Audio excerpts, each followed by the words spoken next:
Assalamualaikum warahmatullahi wabarakatuh. Di sini kami RTS Inene Bilong Teryani dan saya Kemal Elfra Suci akan menyampaikan tentang dampak negatif KDRT pada perkembangan anak. dampak buruk KDRT bagi perkembangan anak. Contoh secara nyatanya adalah ada seorang anak yang berinisial NN yang berumur 6 tahun dan memiliki adik yang berumur 2 tahun yang lahir tanpa diketahui siapa ayahnya. NN dan adiknya tinggal di lingkungan kumuh yang berekonomi di bawah rata-rata.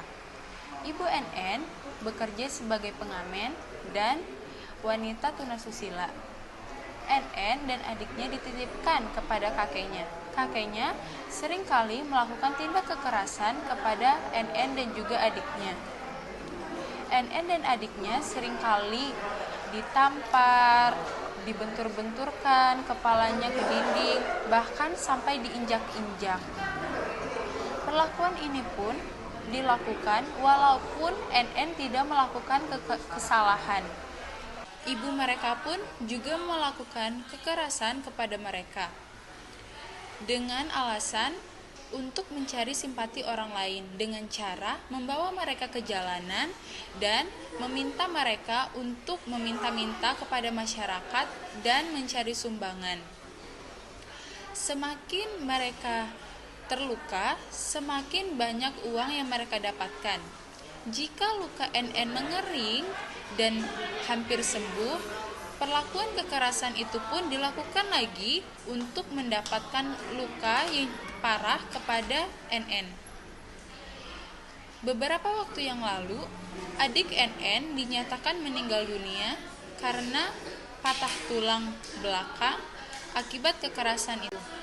NN ditemukan oleh pihak berwenang dan dibawa ke panti asuhan bagian trauma center untuk ditindaklanjuti. Bagian panti asuhan pun tidak memberikan izin kepada ibunya untuk menemui NN, dan ibu NN pun juga meminta untuk NN dibawa pulang kembali kepadanya lagi.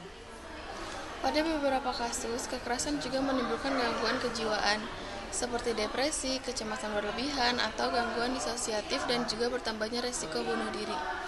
Dampak psikologis akibat kekerasan secara fisik dalam beberapa kategori yaitu negatif, agresif, serta mudah frustasi, pasif dan apatis, dan tidak mempunyai kepribadian sendiri dan hanya menurut kepada orang tua.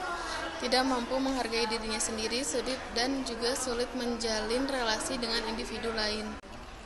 Dan juga sampai timbulnya benci terhadap diri sendiri. Ketidakberdayaan anak saat menghadapi kekerasan menyebabkan anak mengalami stres yang menimbulkan berbagai macam respon-respon khusus. Di antaranya yaitu PTSD, Post Traumatic Stress Disorder, atau gangguan stres pasca trauma, yang merupakan suatu respon berkepanjangan atau tertunda terhadap kejadian atau situasi yang cenderung menyebabkan distres pada hampir setiap orang. Menurut PPDGJ 3 pada tahun 1993, gejala khas gangguan ini adalah munculnya kejadian traumatik yang terulang kembali, flashback atau dalam mimpi, kondisi perasaan beku dan pengumpulan emosi, menjauhi orang lain, tidak responsif, anhedonia, serta menghindari aktivitas dan situasi yang berkaitan dengan traumanya. Efek jangka panjang dari penganiayaan menurut buku Papalia yaitu Dan juga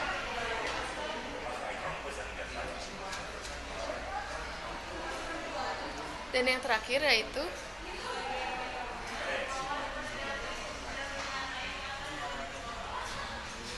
sekian dari kami, mohon maaf bila ada kesalahan. Wassalamualaikum warahmatullahi wabarakatuh.